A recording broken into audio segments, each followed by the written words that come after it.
विद्यार्थी मित्रांनो, आज आपण जे काही 10वी-12वीचं डुप्लिकेट मार्कशीट कसं काढायचं आहे किंवा सर्टिफिकेट कसं काढायचं आहे ह्या संदर्भातला व्हिडिओ आज तुमच्यासाठी घेऊन आलो आहे. चला तर आपण सुरुवात करूया. तर सर्वप्रथम तुम्हाला reprint.mahhscboard.in/reprint म्हणजे ह्या वेबसाईटवरती यायचं आहे.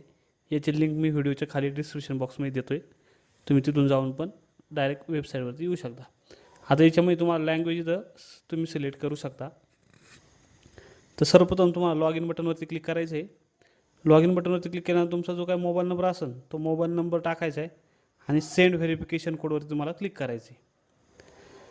सेंड व्हेरिफिकेशन कोडला सिलेक्ट केल्यानंतर तुमच्या मोबाईलवरती OTP जाईल. तो OTP तुम्हाला तिथं एंटर करायचा आहे.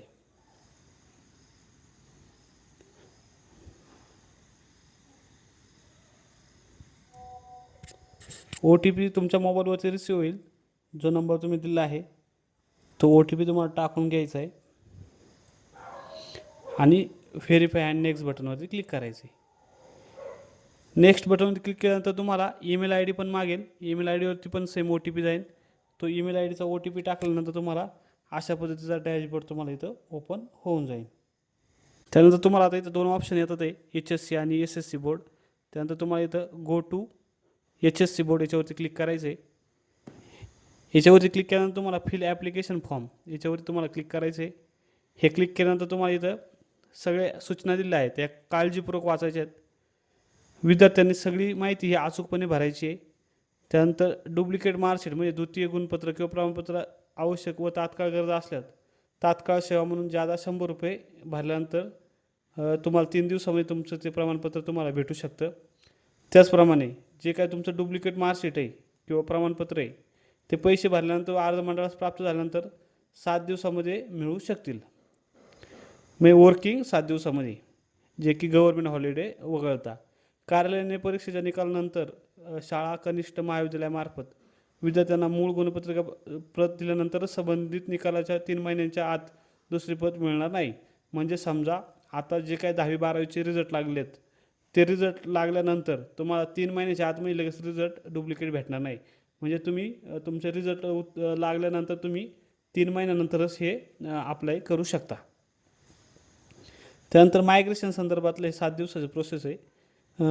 कामाचा दिवस हे सर्व पूर्ण झाल्यानंतर 8 दिवसामध्ये ते तुम्हाला देऊन येईल. म्हणजे सगळे जर तुमचे डॉक्युमेंट क्लिअर असेल तर तुम्हाला 8 दिवसामध्ये ते सर्वसाधारणपणे येऊन जातं.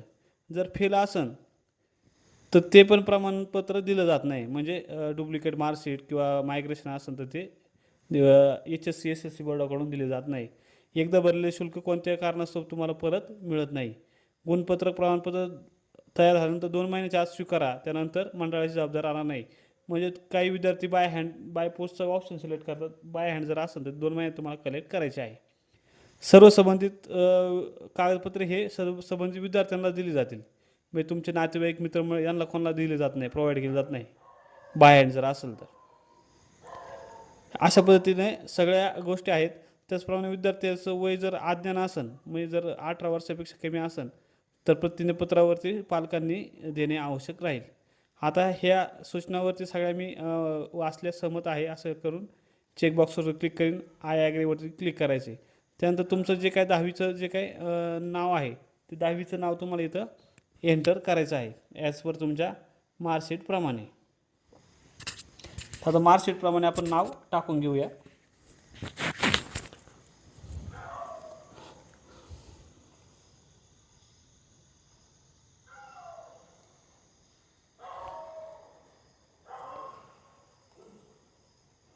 त्यानंतर तुमचं आईचं जे नाव असेल ते आईचं नाव तुम्हाला टाकायचं आहे. तुमचा सीट नंबर तुम्हाला इथं एंटर करायचा आहे. त्यानंतर तुमचं जे परीक्षेचं उत्तीर्ण वर्ष आहे ते सिलेक्ट करायचं आहे. तुमचं मंथ सिलेक्ट करायचं आहे. इथं जर तुमचा परीक्षा सेंटर कोड असेल मार्कशीटवर टाकू शकता. हे काही कंपल्सरी नाही. तुमचं जे केंद्राचं नाव असेल ते टाकू शकता. तुमचं कॉलेजचं जे नाव असेल ते तुम्हाला इथं टाकायचं आहे. तुमचा जो पत्ता आहे तो पत्ता तुम्हाला डिलिव्हरी ॲड्रेस ज्या पत्त्यावरती हवा आहे तो पत्ता तुम्हाला इथं टाईप करायचा आहे. मी आता हा पत्ता टाकतो आहे. जो काय असेल तुमचा फ्लॅट नंबर, रूम नंबर, काय गावाचं नाव असेल, सोसायटीचं नाव असेल ते तुम्हाला तिथं टाकून घ्यायचं आहे.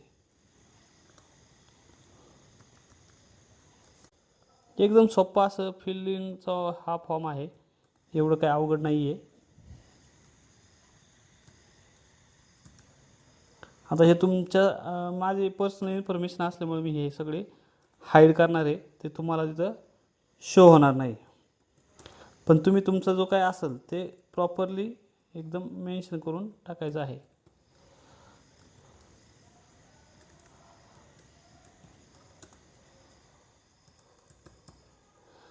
त्यानंतर तुमचं जर काय अजून काय तुमचं इन्फॉर्मेशन असेल तर सेकंड रोमध्ये पण तुम्ही पत्ता टाकू शकता.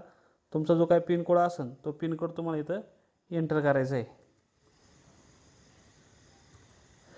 त्यानंतर तुमचा मोबाईल नंबर ऑलरेडी तुम्ही जो रजिस्टर असेल तो मोबाईल नंबर इथं शो होऊन जाईल.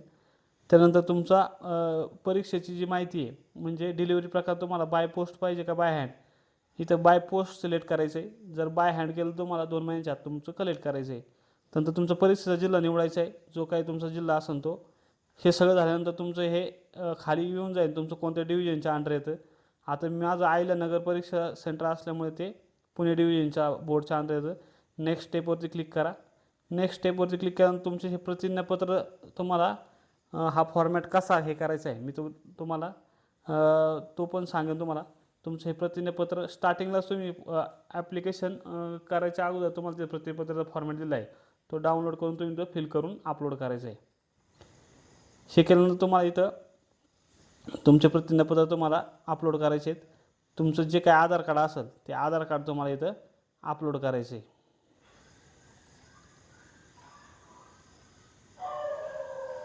हे झाल्यानंतर तुमचं हे नेक्स्ट स्टेपवरती यायचं आहे. नेक्स्ट स्टेपवरती आल्यानंतर तुमचं अशा पद्धतीचं तुमचं जे काही नाव असेल, तुमचं एक्झामिनेशन असेल आणि डुप्लिकेट मार्कशीटचं जे ॲप्लिकेशन टाईप आहे आणि याचं जे चलन आहे शुल्क, ते शुल्क तुम्हाला इथं पे नाववरती क्लिक करायचं आहे. हे पे नाववरती क्लिक केल्यानंतर तुम्हाला अशा पद्धतीचं ऑप्शन येईल. तुम्ही तुमचा QR कोड किंवा UPIने तुम्ही हे पेमेंट करू शकता. आता मी QR कोडने करतो आहे. हे QR कोडने टाकल्यानंतर तुमचा QR कोड ओपन होईल आणि त्या QR कोडवरती जाऊन तुम्हाला पेमेंट करायचं आहे.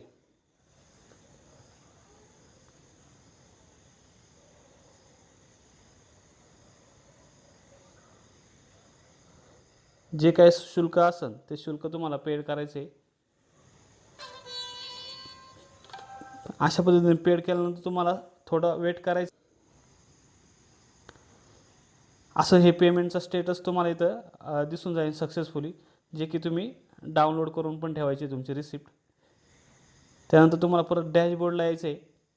डॅशबोर्डला आल्यानंतर तुम्ही आता येऊ का, मी पहिले एक ॲप्लिकेशन भरलं होतं, त्याचं पेमेंट झालं नाही. हे पेमेंट रिफ्रेश करतो पण हे पेमेंट होत नव्हतं. त्यामुळं मी दुसरं हे डुप्लिकेट मार्कशीटसाठी मी हे अप्लाय केलेलं आहे. हे केल्यानंतर तुमचा ॲप्लिकेशन ID तर तुम्हाला जनरेट होईल. त्यानंतर तुमचा हे पुढं गेल्यानंतर तुम्हाला व्ह्यू बटनचा ऑप्शन आहे, ह्या व्ह्यूवरती क्लिक करायचं आहे. व्ह्यूवरती क्लिक केल्यानंतर तुम्हाला तुमचं जे ॲप्लिकेशन फॉर्म आहे हा अशा पद्धतीचं तुम्हाला शो होऊन जाईल, जो की तुम्ही PDF स्वरूपात तुम्ही डाउनलोड करू शकता. आणि तुम्ही जे काही मार्कशीट अपलोड केलेले आहेत ते मार्कशीट डॉक्युमेंट पण तुम्ही इथं हे चेक करू शकता व्ह्यू करून. अशा पद्धतीचे डॉक्युमेंट मी अपलोड केलेले आहेत. हे जे की तुमचं आधार कार्ड आणि ॲफिडेविट तुम्हाला ते अपलोड करणे बंधनकारक आहे. अशा पद्धतीने तुम्ही तुमचा डुप्लिकेट मार्कशीटचा फॉर्म भरू शकता. त्यानंतर हे प्रोसेस झाल्यानंतर तुम्हाला तुमच्या ॲड्रेसवरती हे डिलिव्हर होऊन जाईल. जर तुम्ही बाय हँड केला असेल तर तुम्हाला प्रत्यक्ष जाऊन तिथं बोर्डामध्ये तुम्हाला हे कलेक्ट करणे. सेम पद्धतीचा फॉर्म आहे जो 10वीच्या मार्कशीटसाठी पण तुम्ही पासिंग सर्टिफिकेटसाठी पण करू शकता. याच्या व्यतिरिक्त काही अडचण असेल, क्युरी असेल तर तुम्ही आपल्या नंबरवरती नक्की कॉन्टॅक्ट करू शकता. धन्यवाद.